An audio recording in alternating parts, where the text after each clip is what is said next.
안녕하세요. 중국 주식 전문 채널 찐종투입니다. CICC와 종신증권이 11월 28일 각각 발간한 주간 시황 리포트를 공유드리겠습니다. 우선 CICC 리포트입니다. 제목은 코로나 새로운 변화, 중국 시장 인성 시현. 여기서 코로나 새로운 변화라는 건 아시다시피 오미크론 변이 바이러스의 발생을 말하는 거고, 인성은 재료의 질김이란 뜻이고 그 중국 시장의 버티는 능력을 말하는 거죠. 네, 제목은 코로나 새로운 변화, 중국 시장 인성 시현. 첫 단락은 지난주, 즉 11월 22일부터 26일 지난주 증시 리뷰입니다. 소제목은 지수 상승 후 하락, 거래 활약 지속. 지난주 초반은 리커창 총리가 6가지 안정화, 6가지 확보를 재언급했고, 인민은행이 3분기 통화정책 집행보고서에서 성장 안정화 등 완화 신호를 제시했다는 영향으로 A주는 전체적으로 반등했다. 그 후 인터넷 감독관리 관련 새로운 진전, 남아공의 신규 변이 바이러스 등 요인의 영향으로 해외 증시와 국제 유가가 급락하면서 A주에도 영향을 미쳤다. 중국의 10년물 국채금리가 다시 2.8% 안팎으로 돌아왔다. 지난주 상해종합지수는 주간 0.1% 상승으로 마감했고 거래는 여전히 비교적 활발했는데 A주 일평균 거래액은 이미 26거래일 연속 1조 yuan 상방을 유지했다. 스타일에 있어서 비철금속과 철강의 상승폭이 앞섰고 모바일 결제 정책 변화 수혜로 종합금융도 앞섰다. 반면 코로나 영향으로 소비자 서비스의 낙폭이 컸고 농림, 어업과 미디어 분야도 부진했다. 이어서 다음 단락은 금주, 즉 11월 29일부터 12월 3일 금주 증시 전망이고 소제목은 코로나가 새로운 변수가 발생한 가운데 중국 A주는 상대적인 인성을 시현할 가능성.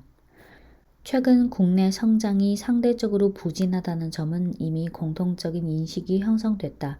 여기에 남아공의 코로나 변이 바이러스 발생으로 인해 새로운 글로벌 공황을 유발해 증시 지수가 좁은 구간에서의 등락세를 보인 가운데 증시 흐름은 주저하면서 또 업종 테마별 움직임이 비교적 빨랐는데 이는 바로 증시의 경제 성장 전망에 대한 우려, 정책 완화의 리듬과 강도 불확실성에 대한 반영이다. 지금 변이 바이러스에 대한 세계의 인식은 여전히 인지 향상 단계에 처해 있으나 일부 초기 연구에서는 이번 변이 바이러스의 전염성이 아마 델타 변이 바이러스보다 강할 것이라고 했다. 지난주 금요일 11월 26일 글로벌 자산 가격이 뚜렷한 공황 반응을 보였는데 미국 유럽 증시가 급락했고 미국 증시가 다시 코로나 매매 상태로 돌아갔고 브렌트유 선물 가격이 11% 급락했고 미국 국채 금리가 16bp 하락했다. 중국 A주는 단기적으로 아마 해외 투심 영향을 받을 수는 있겠지만 중국 증시는 상대적인 인성이 있을 거라고 본다. 주로 다음 4가지. 첫째, 지난 2년간 중국의 방역 방식은 전반적으로 효과가 뚜렷했다. 둘째, 중국의 경제 체계가 상대적으로 완전하므로 경제가 받는 충격이 해외에 비해 상대적으로 작을 수 있다. 셋째, 중국 증시가 지금 처해 있는 사이클 위치가 상대적으로 유리하다. 2022년 중국의 경제 성장률이 우선적으로 정상화로 회귀하고 정책이 점진적으로 완화될 것으로 기대되나 반면 해외는 성장이 고점에 근접하고 정책이 퇴출되는 단계에 처해 있는데 이런 특징은 2021년과 뚜렷이 반대된다. 넷째, 2021년 중국 증시의 밸류에이션 압력이 뚜렷이 완화됐는데 현재 CSI 300 지수의 PER은 과거 역사 평균치보다 약간 낮고 거기다 투자 유형 프리미엄도 역사 평균치 수준에 처해 있으므로 상대적으로 고점에 있는 해외 증시보다 더 많은 완충 공간이 있다.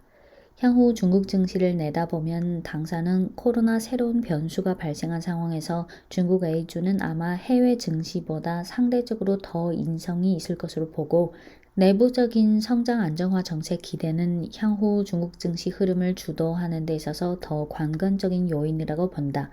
비록 단기적으로는 경기 안정화 정책 강도가 아직 뚜렷하지 않을 수 있어서 증시의 단기 흐름도 아마 여전히 우여곡절이 있겠지만 과도하게 비관할 필요는 없다고 본다. 9월 말부터 지금까지의 정책은 이미 경기 안정화, 민생 확보의 방향으로 점진적으로 변화되고 있고 지금부터 내년 1분기까지 아마 정책이 힘을 쓰는 중요한 관찰 창구기가 될 것으로 본다. 연말 중앙경제공작회의는 중요한 관찰 시점이고 정책이 점진적으로 힘을 발휘하면서 성장은 올해 4분기와 내년 1분기 정도까지 비교적 부진한 시기를 겪을 것이고 그 후로는 점차 안정을 취한 후 호전될 것이다. 당사가 최근 발간한 2022년 A조 증시 전망, 놀라움은 있겠지만 위험은 없다에서도 언급했듯이 비록 내년 증시가 일정한 도전에 직면하겠지만 지금부터 2022년 말까지 증시 흐름에 대해 적극적인 관점을 갖고 있고 동시에 업종 배분에 있어서 업스트림 가격 압력의 완화가 미드 다운스트림 제조업과 소비에게 가져다주는 기회에 점차 중요시해야 한다. 단기적으로 다음 5가지 진전에 유의해야 한다. 첫째, 성장 안정화 정책 여전히 힘 보태는 중. 11월 24일 지난 수요일 국무원 부총리 료흐는 인민일보 기고문에서 시종일관 내수 확대와 공급 측의 구조적 개혁을 유기적으로 결합해야 한다고 했고 인프라 건설을 적당히 앞당겨서 해야 한다고 재차 언급했다.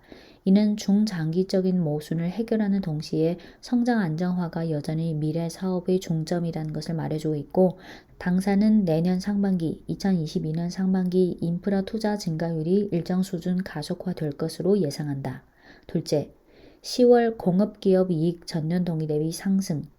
10월 공업기업 이익의 전년 동기 대비 증가율이 24.3%로 9월보다 상승했다. 하지만 구조적으로 보면 주로 업스트림의 이익 성장이 기여한 것이고 다운스트림인 소비 제품의 이익 증가율은 계속해서 마이너스를 유지했고 업스트림이 다운스트림의 이익을 억누르고 있다는 점은 여전히 뚜렷하다. 셋째, 중증지수 유한회사가 지수의 편입 종목 조정. 중증지수 유한회사가 CSR 300 지수와 중증 500 지수의 샘플 규칙을 조정한 관계로 심천 창업한 상장사의 지수 편입 기간을 상장 후 3년 경과에서 상장 후 1년 경과로 수정했다. CSR 300 지수에 28개 새로운 샘플이 들어갔는데 그중 명덕시대와 매서의료, CLTL과 매서의료 등 9개 창업한 기업이 포함됐다.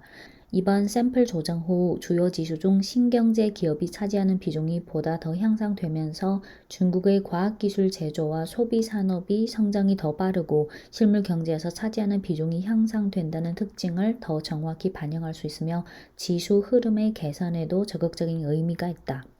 넷째, 일부 산업에 대한 감독관리 정책의 변화. 지난주 인민은행이 2022년 3월 1일부터 위챗페이과 알리페이의 개인이 돈을 받는 그 수금 QR코드를 경영성 서비스에 사용하는 것을 금지하겠다고 했는데 인민은행은 동 정책의 취지는 리스크와 숨은 폐해, 불법 행위를 줄이는 것이지 결제 QR코드의 상용을 금지하는 것이 아니라고 밝혔다. 그 외에 국무원은 중화인민공화국 담배 독점 판매 시행 조례에 대해 수정했는데 전자담배 등 신형 담배 제품에 대해 동조례의 규정에 따라 시행하기로 했다. 이렇게 일련의 감독관리 정책이 구체화된 후 향후 수익성과 증시 투심에 미치는 영향에 대해 주목할 필요가 있다.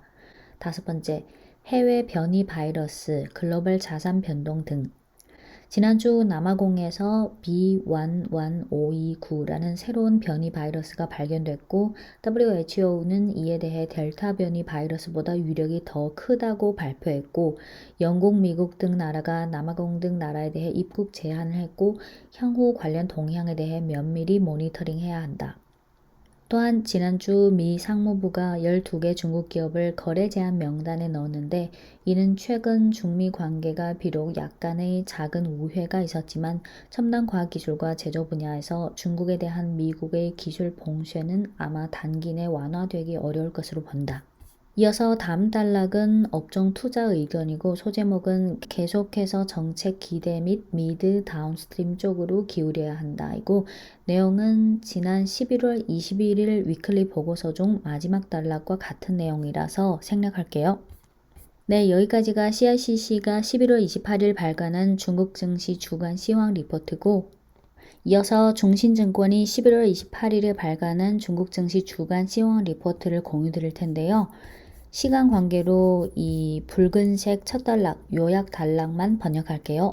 보고서 제목은 신종 변이 바이러스 충격이 좋은 투자 기회를 가져다 준다. 남아공 신종 변이 바이러스는 단기적으로 증시 투심에 충격이 있으나 연말 연초 블루칩 우량주 장세 투자에 있어서 좋은 기회를 가져다 줄 것이고, 중기적으로 신규 자금의 투자 배치와 연말 기관 투자자들이 힘겨루기 속에서 각 산업의 우량주를 비롯한 블루칩 컨셉은 더욱더 명확해질 것이다. 코로나 상황의 변화와 외부 상황 면에서 남아공 신규 변이 바이러스 노이즈는 단기적으로 증시 투심을 억제할 것이고, 향후 추세는 아직 명확하지 않고 해외 경기 회복과 통화 완화 퇴출 리듬은 늦춰질 수도 있고, 거기다 정책의 대응 공간도 이미 예전에 못 미친다. 반면 독특한 방역 조치 하에 중국 경제는 신규 변이 바이러스의 지장을 받을 확률이 매우 낮고, 글로벌 밸류체인에서 중국의 중요도는 한층 더 올라갈 것이고, 상대적 성장률도 보다 더 뚜렷할 것이며, yuan화의 위험자산 회피 가치도 향상될 것이고, 중국 A조에 대한 외국 자본의 비중 확대도 가속화될 것이다. 국내 정책과 경기 추세 면에서 나를 위주로 하는, 즉 중국 국내 상황을 위주로 하는 국내 정책은 여전히 마지노선을 지키고자 하는 마인드가 있고, 부동산에 대해서는 마지노선을 지키되 자극하지 않는 정책 기조를 여전히 유지할 것이다. 12월의 중앙경제공작회에서 성장 안정화에 대한 의지 표명이 더 적극적일 것으로 예상하며, 국내 경제 운행이 분기마다 점차 개선될 확실성이 향상될 것으로 예상한다. 유동성과 투자자 행위 면에서 보면 거시 유동성은 연말 연초에 여유로울 것이고, 향후 1년간 재대출로 투입될 기초통화는 1조 위안을 넘어설 것이고, 주민들의 자산 배분에서 주식이 더 관심을 받을 것이며, 증시 유동성은 여전히 여유로울 것이다.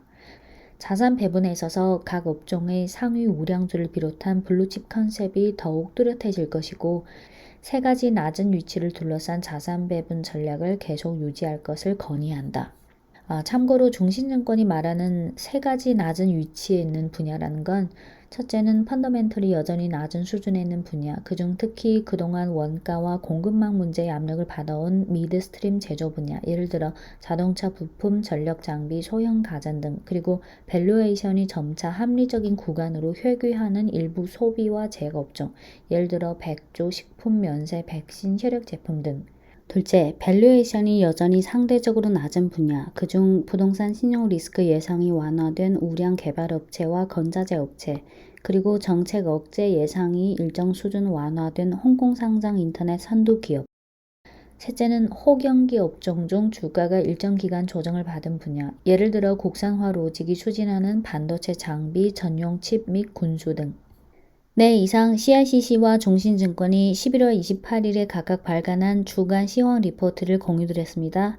네, 지금까지 중국 주식 전문 채널 찐중투였습니다.